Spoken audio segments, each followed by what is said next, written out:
আসসালামু আলাইকুম বন্ধুরা, কি খবর? কেমন আছো তোমরা? কাছে দূরে যে যেখান থেকে আমার ভিডিওটা দেখছো, আশা করি সবাই আল্লাহর রহমতে ভালো আছো, সুস্থ আছো। আমরাও আল্লাহর রহমতে ভালো আছি, সুস্থ আছি। তো যেদিন মাছের বাজার করা হয় তো সেদিন তো একদম কাহিনী শেষ। তো আজকে এখানে অনেকগুলো ছোট মাছ আনা হয়েছে। দিয়ে এই মাছগুলো যে কাটতে কত কষ্ট হবে তা তো আমি বুঝতে পারতেছি, কিন্তু একদিন কষ্ট করলে কিন্তু অনেক দিন পর্যন্ত বসে বসে খাওয়া যায়। আর যেহেতু আমার বাড়িতে মানুষ থাকে না, ঈদ তো একদিনে বেশি করে করা হয় যাতে অনেক দিন পর্যন্ত খাওয়া যায়। তো আমি মাছগুলো কেটে এখন এগুলোকে ধুয়ে একদম ভাগ ভাগ করে রেখে দিয়েছি। আর এখানে দুইটা বড় মাছও আনা হয়েছে।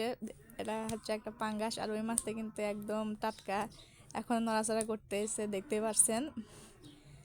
আর এখানে তো বাড়ির ভিতরে একটু কাটা হচ্ছে, তো এখানে মাছই। আর এই যে মাছগুলো আমি সবগুলো কেটে একদম ধুয়ে পরিষ্কার করে নিয়েছি। তারপরে এখন এগুলোকে আমি একদম পলিথিনে করে ফ্রিজে রেখে দেবো, যাতে আর অনেক দিন পর্যন্ত কষ্ট না হয়। আর এখানে আমি দুধের সাথে একটু পাউরুটি ভিজে নেব। তো এখানে দুধটাকে আমি জাল করে নেব। আর দুধের ভিতরে আমি দারচিনি, সাদা এলাচ, কালো এলাচ এগুলো দিয়ে দুধটাকে ভালোভাবে ভালোভাবে জাল করে নেব। আর আমার ভিডিও যদি কোথাও কোনো অংশ ভালো লাগে, অবশ্যই আমার চ্যানেলটাকে সাবস্ক্রাইব করবেন, লাইক কমেন্ট শেয়ার করবেন। আর আমার ভয়েস দেওয়ার সময় আমার মেয়ে আমার কাছে ছিল, তাই এসে একটু সাউন্ড করতেছে, তো আপনারা সেটা কিছু মনে করবেন না। তো সেটা আপনাকে ক্ষমা স্বরূপ দৃষ্টিতে দেখবেন, বুঝতেই পারছেন ছোট বাচ্চা থাকলে কি হয়। আর এখানে আমার দুধটা একদম জাল বলক হয়ে গেছে, তো এর ভিতরে আমি এখন চিনি দিয়ে দেব। চিনি দিয়ে এটাকে আমি আরও ভালোভাবে জাল করে নেব, কারণ দুধটা যত জাল হবে ততই কিন্তু খেতে মজা লাগবে।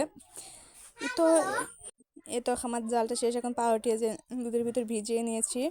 আর এটা যদি বিকেলে বাচ্চাদের খেতে দেওয়া হয়, তারা কিন্তু অনেক আনন্দের সাথে এটা খেতে পারে। আর দেখতেও কিন্তু অনেক মজা, খেতেও কিন্তু দারুণ ছিল।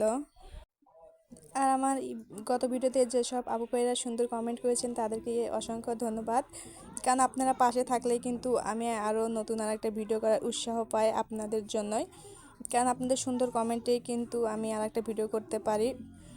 তো আমাকে সাপোর্ট করবেন, আমার পাশে থাকবেন, এটাই আশা করি। আল্লাহ হাফেজ।